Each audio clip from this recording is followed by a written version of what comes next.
Mahal na Jesus, lumalapit ako sa iyo bilang iyong anak na nasa kahirapan, nangangailangan at may malaking utang.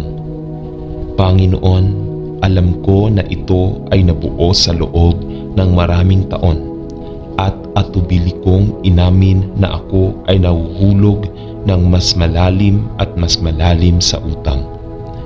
Panginoon, halos hindi ko alam kung paano lalapit sa iyo. Sa aking kawalan, mangyaring ipakita sa akin kung ano ang dapat kong gawin. Panginoon, ipinagtatapat ko na sa maraming paraan ay naging pabaya ako sa aking lumalaking utang at nagpaliban bago tanggapin ang tumataas na pasanin ng pera na aking inutang.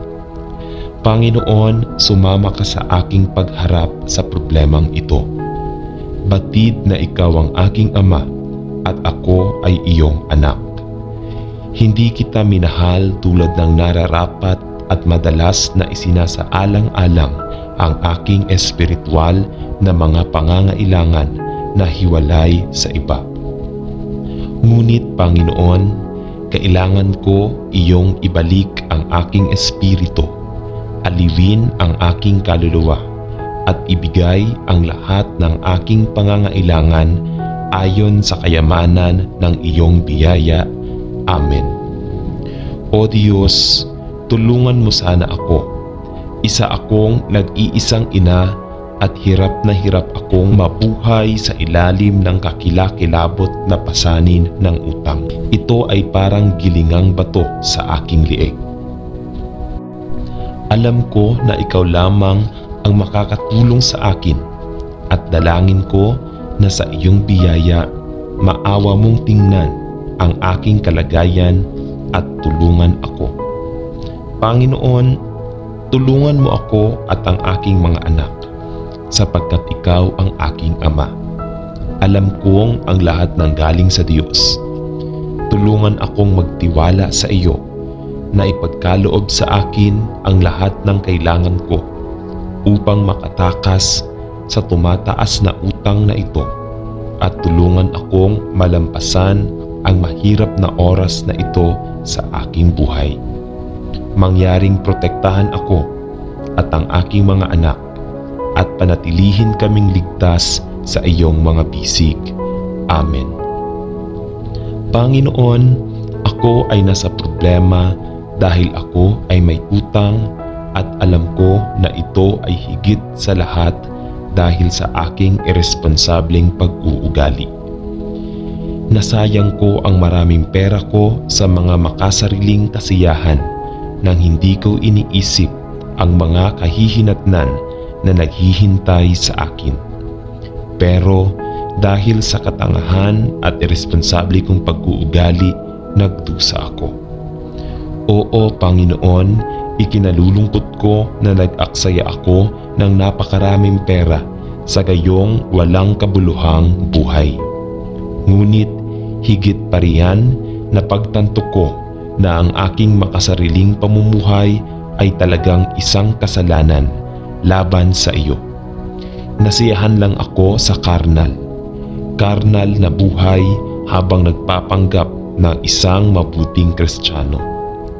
Panginoon, nais kong baguhin ang aking pamumuhay at mamuhay ng isang buhay na pagpaparangal sa iyo.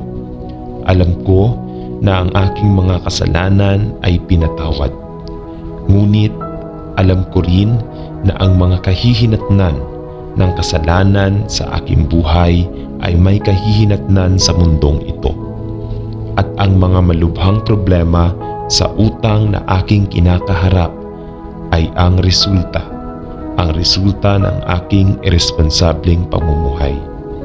O Diyos, lumapit ako sa iyo ng may bagbag na puso at dalangin ko na sa iyong biyaya ay dalhin mo ako sa baog na panahong ito sa aking buhay. Pakiusap, buhatin mo ako mula sa maputik na putik kung saan ako malayang nakakalakad at ilagay ang aking mga paa sa bato ng kawalang hanggan. Jesus. Maawa ka sa akin at ituro mo sa akin ang landas na tatahakin. Dalangin ko sa pangalan ni Jesus. Amen. Mahal na Diyos, sa kauna-unahang pagkakataon sa aking buhay ay nasumpungan ko ang aking sarili sa mabigat na utang sa pananalapi. Sinubukan kong maging matalino sa aking mga desisyon sa pananalapi sa buong buhay ko. Ngunit ang tumataas na halaga ng mga pangunahing pangangailangan kasabay ng pagbaba ng halaga ng pera ng ating bansa ay naglagay sa akin sa isang mahirap na sitwasyon na hindi ko inaasahan.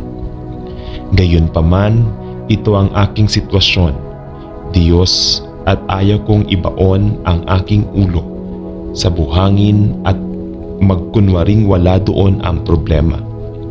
Panginoon, tulungan mo akong harapin ang katotohanan na wala akong sapat na pera para mabayaran ang aking mga gastusin at gabayan ako sa mga desisyon na dapat kong gawin. Inaamin ko na mabigat ang puso ko at hindi ko talaga alam kung saan ako luluhod. Ngunit ikaw ang aking Ama at nangako kang tutulungan mo ako sa oras ng aking pangangailangan. Panginoon, kailangan ko ng tulong ngayon at lumalapit ako sa iyo sa aking kawalan ng kakayahan upang hilingin sa iyo na ibigay sa akin ang kailangan kong pangalagaan ang aking pamilya. Wala akong ibang dapat lapitan maliban sa iyo, aking Panginoon. Kaya't inilalagay ko ang aking buhay at ang aking pamilya sa iyong mga kamay. Nagtitiwala na iyong tutugunan ang aking mga pangangailangan gaya ng iyong ipinangako. Hinihiling ko ito sa pangalan ni Jesus na aking tagapagligtas. Amen. Panginoon, nahaharap ako sa posibilidad na ma-foreclose ang aking bahay sa mga darating na buwan at nakakagulat ako. Ang pagkaunawa na sa kabila ng lahat ng aking pagsisikap na panatilihing gising ang aking ulo, hinding-hindi ito magiging sapat. Panginoon, napagtanto ko na ako ay nakipagpunyagi sa aking sariling lakas upang matugunan ang bawat pangangailangan ayon sa aking kayamanan at kaluwalhatian. Hindi para sa iyong karangalan upang ako ay ituring ng iba na isang huwarang mamamayan. Ngunit Panginoon, napagtanto ko na mayroon akong pagmamalaki sa aking puso. Dahil sinubukan kong mamuhay sa aking sariling lakas, hindi ibinibigay sa iyo ang lahat ng aking mga alalahanin at nagtitiwala na ibibigay mo ang lahat ng aking mga pangangailangan gaya ng ipinangako ng Diyos. Naway patawarin ako ng Diyos at kahabagan niya ang aking kalagayan.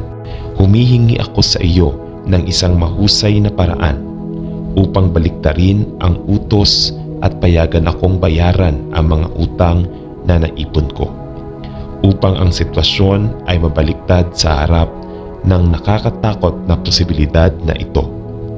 Ama, gusto kong maging malaya sa utang sa pananalapi. Ngunit Panginoon, nagsisimula na akong maunawaan na kung ang aking relasyon sa iyo ay hindi maganda, palagi ako magpupumilit na tustusan ang aking sarili sa halip na ilagay ang aking puso sa Kanya. Panginoon, sa oras na ito ay hindi ko alam kung ano ang gagawin. Ngunit inilalatag ko ang aking suliranin sa iyo. Nananalangin na sa iyong biyaya ay iligtas mo ako sa darating na pagreremata ito. Sa pangalan ni Jesus, idinadalangin ko. Amen.